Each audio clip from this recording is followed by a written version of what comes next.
Bonsoir à tous, Le Monde aujourd'hui, ravi de vous retrouver pour cette nouvelle édition de votre journal. On commence tout de suite par les titres.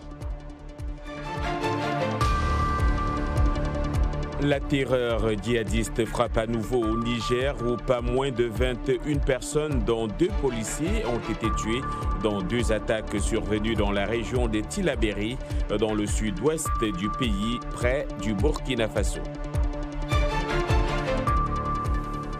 Les combats s'intensifiaient ce jeudi en Ukraine où les Russes tentent de s'emparer de Kiev. La capitale résiste alors que Volodymyr Zelensky poursuit son offensive diplomatique après son adresse hier au Congrès et les promesses d'aide de Joe Biden. Dans sa chronique santé de ce jour, Mohamedou Mfa nous parle de la remontée des cas de Covid-19 dans le monde. Une fois encore, bonsoir. Au Nigeria, une attaque d'hommes armés. Au Niger, une attaque d'hommes armés a fait mercredi au moins 19 morts dans la région de Tillabéri, frontalière avec le Burkina Faso. Les victimes étaient dans un bus transportant des voyageurs revenant de Ouagadougou. Cette nouvelle tuerie a créé une vive émotion chez beaucoup de citoyens nigériens, interrogés par notre correspondant sur place, Abdul Razak Idrissa. Le gouvernement n'a toujours pas communiqué sur cette attaque intervenue hier mercredi au niveau de la région de Tillabéri, plus précisément à la frontière avec le Burkina Faso, où donc un bus d'une des compagnies de transport qui revenait de Burkina Faso, de Ouagadougou plus précisément, a été intercepté donc par des hommes armés venus à bord de motos selon des sources locales. Ils ont tué les personnes à bord et ont mis le feu à ce bus. C'est une première dans les stratégies d'attaque des terroristes qu'un bus soit intercepté et brûlé. Pour l'instant, donc, le gouvernement n'a pas communiqué, mais dans la capitale, chez beaucoup de citoyens, c'est encore le choc face à cette nouvelle tragédie. C'est très déplorable, d'autant plus que c'est des vies humaines. Aujourd'hui, si tu dis à quelqu'un d'aller à Tillabéri, quel qu'en soit ce que tu vas lui donner, il ne va pas aller. Et c'est très regrettable. Je suis de la région de Tillabéri et ça me fait très mal de voir qu'aujourd'hui, je ne peux pas aller dans ma région, aller revenir en paix. C'est vraiment regrettable. Nous sommes horrifiés. En tant que citoyens, nous sommes choqués de cette situation d'insécurité dans laquelle s'enlise la région de Tillabéri et le pays de façon générale.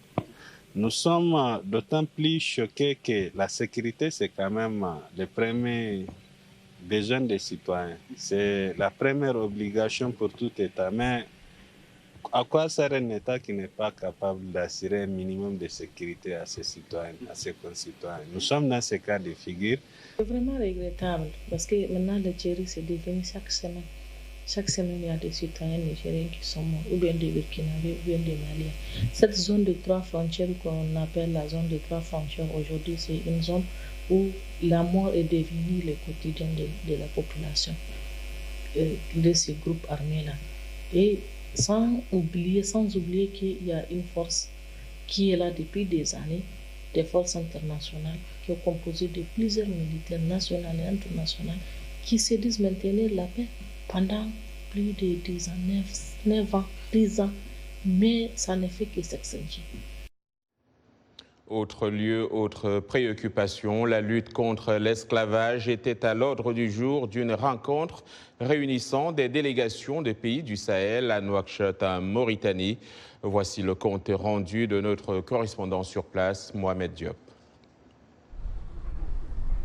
Après le Niger et le Mali, la Mauritanie abrite le 3e sommet du réseau G5 Sahel des luttes contre l'esclavage. On doit s'unir pour que l'esclavage s'arrête.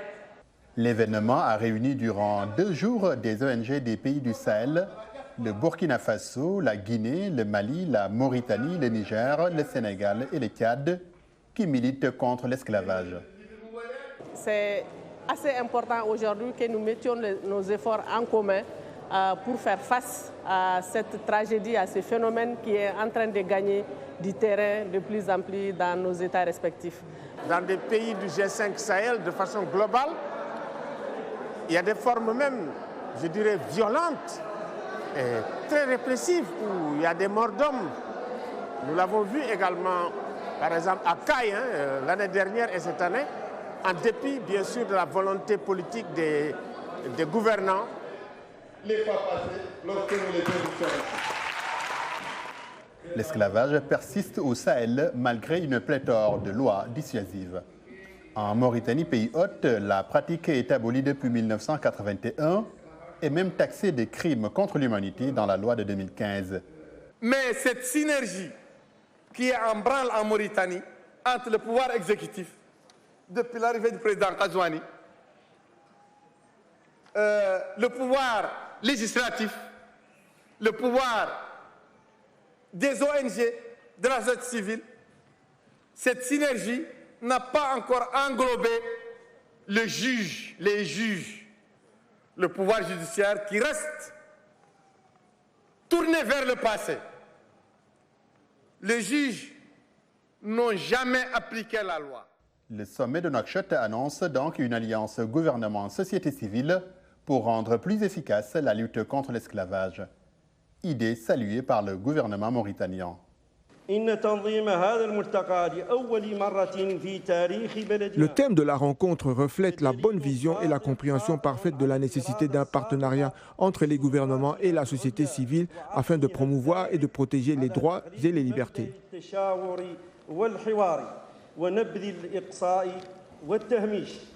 Plus concrètement, un manuel de lutte contre l'esclavage au Sahel a été établi. Et gouvernement et société civile sont invités à l'élaboration prochaine d'une stratégie coordonnée visant l'éradication complète de l'esclavage et de ses séquelles dans la sous-région. Mohamed Diop pour VOA Afrique, Nouakchott. En Ouganda, l'écrivain et militant des droits de l'homme Norman Tumu Mbise et une journaliste travaillant pour le média en ligne qu'il dirige ont été inculpés de cyberharcèlement contre le président Yoweri Museveni. Norman Tumu Mbise, qui dirige le groupe de pression Mouvement Alternatif et une plateforme en ligne baptisée Alternative Digital TV, prépare la publication d'un livre le 30 mars, un livre critiquant le président Museveni. Âgé de 36 ans, Norman Tumu Mbise avait été arrêté avec 9 journalistes la semaine dernière.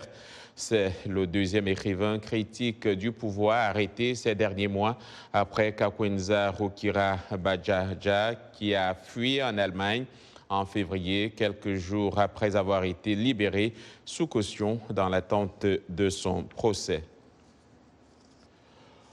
Au 22e jour du conflit russo-ukrainien, ce 17 mars, Volodymyr Zelensky continuait son offensive diplomatique. Sur le terrain, les combats font toujours rage au lendemain du bombardement d'un théâtre où plus d'un millier de personnes s'étaient réfugiées à Mariupol. L'armée russe tente d'encercler Kiev, mais la capitale résiste toujours et les bombardements s'intensifient. Hier, le président Joe Biden a annoncé une nouvelle aide de 800 millions de dollars pour permettre à l'Ukraine de se défendre contre l'invasion russe, en plus des 200 millions de dollars alloués la semaine dernière à Kiev. Cette aide intervient après le plaidoyer du président Zelensky devant le Congrès américain. Mise en perspective de Patsy Widakwazura, correspondante de la VOA à la Maison-Blanche. Le récit est de Jean-Roger Billon. Les combats entre les forces russes et ukrainiennes s'intensifient à Kiev, Mariupol et d'autres villes ukrainiennes. Poutine occasionne une dévastation sans précédent et une horreur épouvantable à l'Ukraine. Bombardement d'immeubles d'habitation, de maternités, d'hôpitaux. Le président américain Joe Biden a mis en place un nouveau filet sécuritaire de 800 millions de dollars en faveur de l'Ukraine, en plus des 200 millions de dollars qu'il a fait décaisser samedi. Ces aides font partie d'un programme de 13,6 milliards de dollars que le Congrès américain a adopté la semaine dernière en faveur de l'Ukraine. Ce qui bloque vraiment les Russes et inflige des coûts considérables à l'armée russe, ce sont ses armes et systèmes anti-aériens. Donc, je pense qu'il y a une raison tactique et pratique pour laquelle l'attention s'est portée sur ces systèmes d'armement. S'adressant mercredi au Congrès américain, le président ukrainien Volodymyr Zelensky a sollicité l'aide du président Joe Biden. Je veux que vous soyez le leader du monde. Être le leader du monde signifie être le leader de la paix. Malgré la demande de Zelensky, les États-Unis n'entendent pas donner de suite à la requête d'avions de chasse et moins encore à la mise en place d'une zone d'exclusion aérienne comme le souhaite l'Ukraine. La principale menace pour les Ukrainiens est l'artillerie conventionnelle, les missiles conventionnels et les forces terrestres conventionnelles. Une zone d'exclusion aérienne n'affecterait rien de tout cela. Les plus hauts responsables de l'OTAN, dont le secrétaire américain à la Défense Lloyd Austin, se sont rencontrés mercredi à Bruxelles, craignant que Moscou élargisse son attaque pour cibler le territoire de l'OTAN. L'Alliance élabore des plans pour de nouvelles façons de l'en dissuader, a déclaré le secrétaire général Jens Stoltenberg. C'est pour supprimer toute possibilité d'erreur de calcul ou de malentendu en direction de Moscou quant à notre volonté de protéger et de défendre tous nos alliés. 4 milliards de dollars sur les 13,6 milliards de dollars approuvés par le Congrès fourniront une aide humanitaire aux plus de 3 millions d'Ukrainiens déplacés par la guerre. Dans le même registre, les Nations Unies estiment que des dizaines de millions d'Ukrainiens à l'intérieur du pays et environ 4 millions de réfugiés auront besoin d'aide dans les mois à venir. Les habitants de New York, ici aux États-Unis, se sont donc mobilisés pour leur venir en aide, comme vous allez le voir dans ce reportage de Nina Vishneva, relaté par Thierry Kaoré. Tout a commencé avec cette seule pièce. Les premières choses que les gens ont apportées, je les ai mises ici. Pour la deuxième semaine consécutive, l'appartement de Daniela Matiko est ouvert aux bénévoles. Depuis le début du projet, elle a collecté quelques articles essentiels pour les habitants de l'Ukraine. Quand nous avons commencé à faire ça, nous pensions que ce seraient mes amis, les amis de ma mère, les amis des amis tout au plus. Nous pensions que nous aurions une poignée de boîtes, mais regardez ça. Maintenant, le premier étage de son immeuble est pratiquement un entrepôt. Sa mère, Marina, est une professionnelle de la santé qui a publié des informations sur les réseaux sociaux sur le besoin d'aide humanitaire et autres en Ukraine. Les gens ont immédiatement commencé à offrir leur aide. Il n'y a pas que les Ukrainiens qui nous aident, il y a des Russes, des Biélorusses, des Turcs, toutes les nationalités. Nous allions gagner, les gars. Mon fils a également rejoint notre groupe et a lancé une liste de souhaits distincts sur Amazon et beaucoup plus de gens nous ont rejoints de cette façon, même ceux qui ne sont jamais allés en Ukraine. Les articles comprennent des appareils de vision nocturne et des générateurs, des garrots pour arrêter les saignements, des bottes spécialisées et des sacs de couchage. Les soldats ukrainiens eux-mêmes ont fourni des informations sur ce dont ils avaient le plus besoin. Certains volontaires new-yorkais envisagent même de se rendre en Ukraine et d'y rejoindre les unités de défense territoriale. Des immigrés russes font également partie des volontaires. Pour eux, la guerre en Ukraine est tout à fait incroyable et douloureuse. Nous restons en contact avec ceux qui sont en Ukraine et nous essayons de convaincre leurs proches en Russie. Malheureusement, c'est en vain. Les volontaires américains travaillent sur de nouvelles façons d'envoyer les fournitures car l'assaut continu de la Russie contre l'Ukraine rend les livraisons difficiles et dangereuses. Des avions transportant de l'aide humanitaire des États-Unis arrivent à Varsovie, puis sont transférés à Lviv dans des bus et des voitures. Nous avons créé une fondation caritative à travers laquelle nous collectons de l'aide humanitaire pour nos défenseurs et l'envoyons dans les zones de combat. Nous envoyons aussi de l'aide aux maternités. La cathédrale orthodoxe Saint-Jean-Baptiste de Brooklyn, située près du site des volontaires, a également offert son espace pour les aider à collecter et trier les objets. La junte malienne a ordonné jeudi la suspension de la diffusion de RFI et France 24 après la diffusion par ces médias français d'informations selon lesquelles l'armée malienne est impliquée dans des exactions contre des civils. Dans un communiqué, le porte-parole du gouvernement, le colonel Abdoulaye Maïga, rejette catégoriquement ces fausses allégations contre les forces armées maliennes. France Média Monde, maison mère de RFI et France 24, dit déplorer la décision malienne et proteste vivement contre des accusations qu'elle qualifie d'infondées. La France, par la voix de la porte-parole du ministère des Affaires étrangères, a pour sa part dénoncé des atteintes graves à la liberté de la presse au Mali. Même son de cloche du côté de l'ONG Reporters sans frontières qui condamne fermement la suspension des 2 médias. Vous regardez Le Monde aujourd'hui en direct de Washington DC sur VOA Afrique. N'allez nulle part ailleurs, l'information vous revient dans un instant. Nous parlerons notamment du mariage des mineurs qui connaît une ampleur inquiétante au Maroc et du Covid-19 qui semble revenir à grands pas dans certains pays.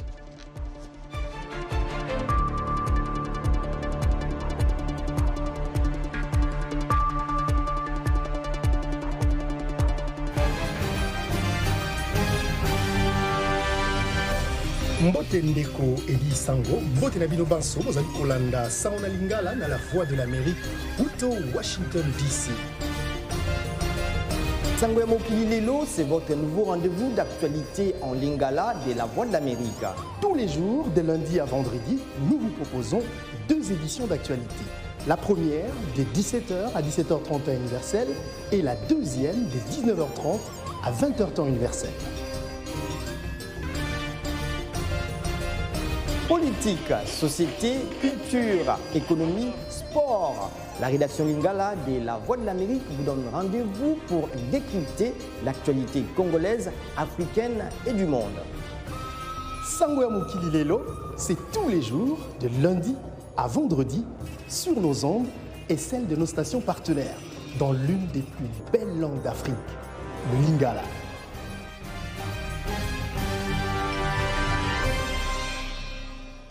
Vous suivez Le Monde aujourd'hui, un programme de VOA Afrique. Merci de nous rejoindre pour cette seconde partie. Nous émettons en direct de Washington DC, ici même aux États-Unis. Alors, comme tous les jeudis, nous consacrons une partie de ce journal à des sujets de santé. Nous accueillons pour cela Mohamedou Oumfa pour sa chronique hebdomadaire. Bonsoir Mohamedou. Salut John.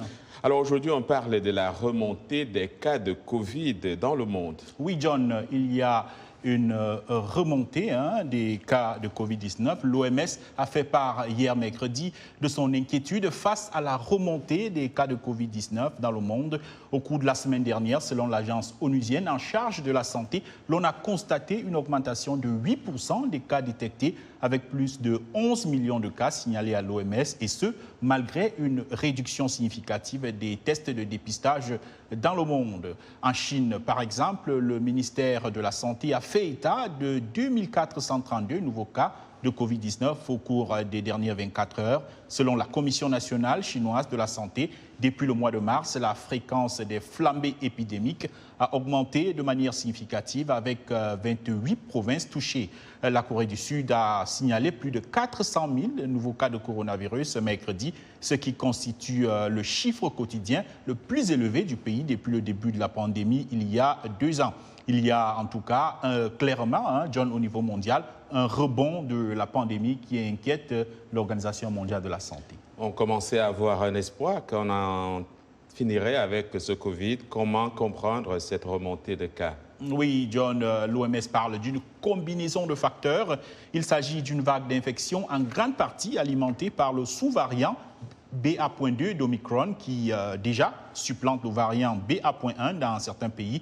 Ce sous-variant BA.2 est le variant le plus contagieux du nouveau coronavirus observé jusqu'à maintenant selon l'OMS. À cela vient s'ajouter la levée des mesures sanitaires prises contre le Covid-19 dans certains pays qui donnent au virus l'occasion de se propager ainsi qu'une couverture vaccinale incomplète dans de nombreuses régions du monde.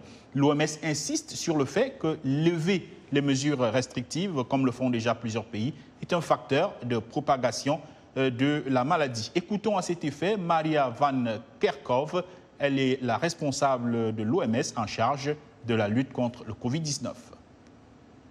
De nombreux pays n'ont pas encore atteint le pic d'Omicron. De nombreux pays ont de faibles niveaux de couverture vaccinale, avec des individus très vulnérables au sein de leur population, et ce n'est donc pas le moment de tout lever d'un coup.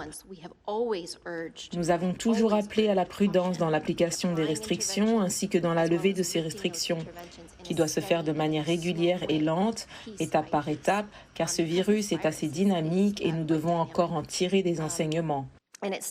Même si nous en savons beaucoup maintenant sur lui, nous ne savons pas encore tout.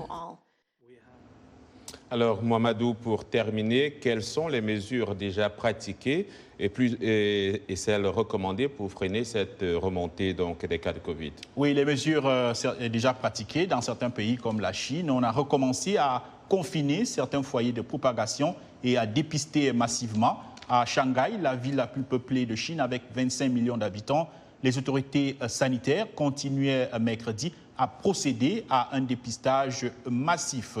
Alors, en plus de ces restrictions, donc, la capitale économique chinoise a déjà fermé les écoles et a commencé cette semaine à confiner pendant 48 heures certains complexes résidentiels ayant recensé des cas suspects ou des cas contacts, le temps d'effectuer ces tests.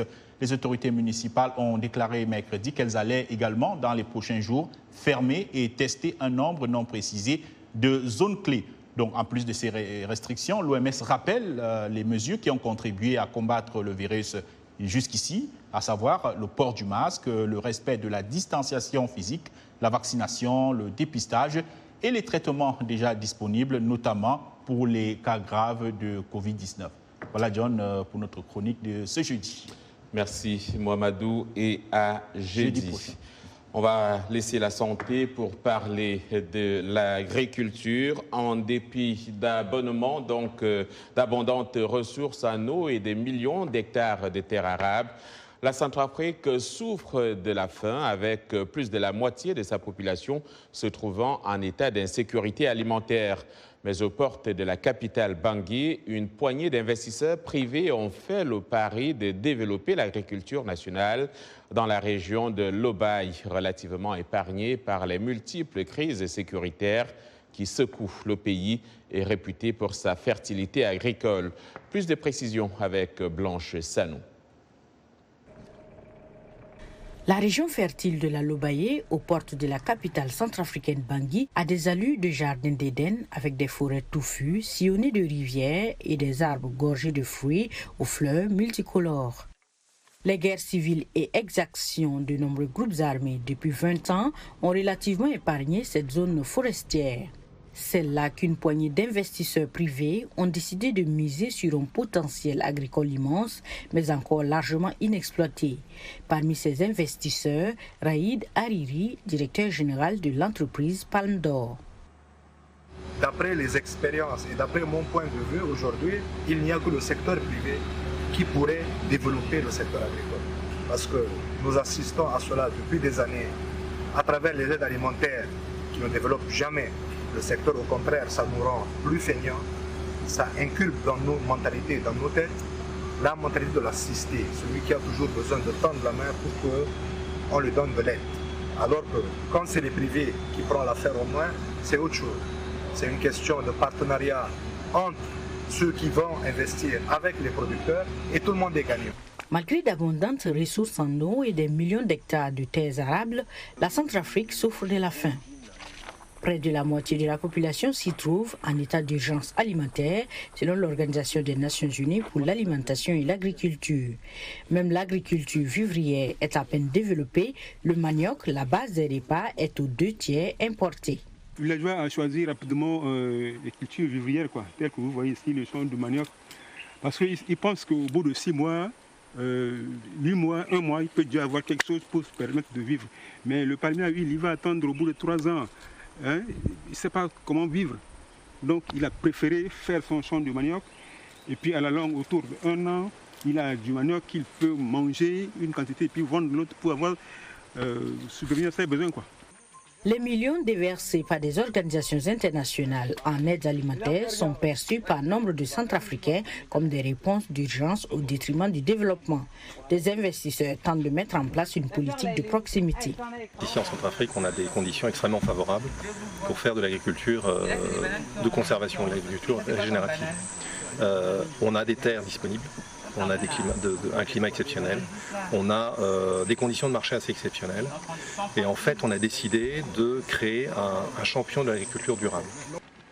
L'usine Palme d'Or à Bangui offre un tableau peu habituel dans un pays au tissu industriel quasi inexistant. Mais elle reste aujourd'hui l'une des seules pourvoyeuses d'emplois dans l'agroalimentaire. Des particuliers issus de la diaspora sont de plus en plus nombreux à tenter un retour à la terre. Au Maroc, le mariage des mineurs connaît une ampleur inquiétante malgré les réformes adoptées en 2004 par la nouvelle Moudawana au Code de la famille. Le Code fixe la capacité matrimoniale à 18 ans, mais l'article 20 du texte accorde le droit aux juges aux affaires familiales d'autoriser les mariages des mineurs. Une brèche décriée par des ONG qui appellent à son abrogation. Davantage avec Nanit Talani. Plusieurs victimes de ces mariages précoces affirment avoir vécu l'enfer à cause des violences qu'elles ont dû endurer. Certaines se plaignent d'avoir été mariées à des hommes qui ont l'âge de leur père.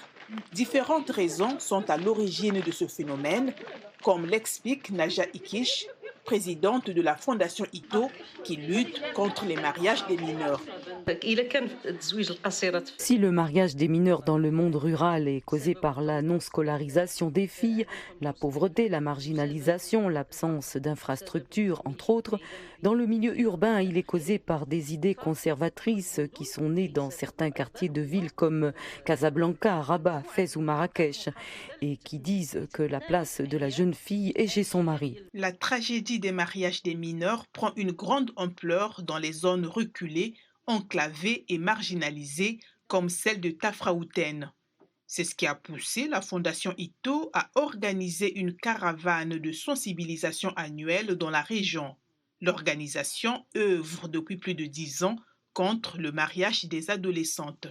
Cette visite nous permet de dresser une longue liste des villages et communes marginalisés qui ont besoin d'un grand travail. Ensuite, nous organiserons une deuxième visite où nous nommerons des coordinateurs régionaux et nous élaborerons la liste finale des endroits où notre caravane passera. Naja Ikish, 63 ans, sillonne depuis la mi-février la région berbérophone de Souss-Massa à la rencontre des villageois et de la société civile locale. Elle prépare la prochaine caravane prévue le 15 juillet, un convoi de bénévoles qui sensibilise la population aux problèmes que posent les unions forcées, juridiques, médicales, etc., organisant des débats et distribuant des dons aux plus démunis. Elle reconnaît que c'est un travail délicat car le sujet est tabou. La première phase de notre visite est la plus difficile dans la préparation de la caravane car nous ne savons pas où elle sera organisée. C'est pour cela que nous cherchons des lieux reculés et marginalisés qui ont besoin d'un plaidoyer pour un développement, notamment au niveau de la santé, de l'éducation et de l'autonomie financière des femmes, surtout en les aidant à créer des associations pour les émanciper. C'est la première étape pour devenir financièrement indépendantes afin de pouvoir défendre les droits de leurs filles à s'instruire et d'interdire le mariage des mineurs. Le fléau du mariage des mineurs encourage l'analphabétisme et les divorces. Ces unions précoces empêchent les filles de poursuivre leurs études. Dans de nombreux cas, les mariages précoces finissent par se disloquer, faisant grimper le taux de divorce. Dans la région de Souss-Massa, plus de 44% des femmes sont analphabètes, selon les dernières statistiques officielles.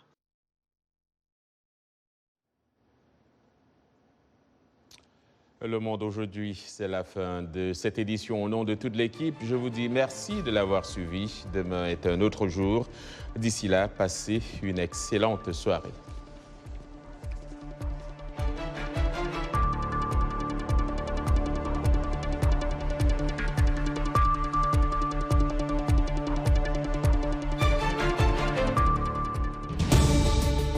Washington Forum, le rendez-vous hebdomadaire de VOA Afrique à ne pas manquer.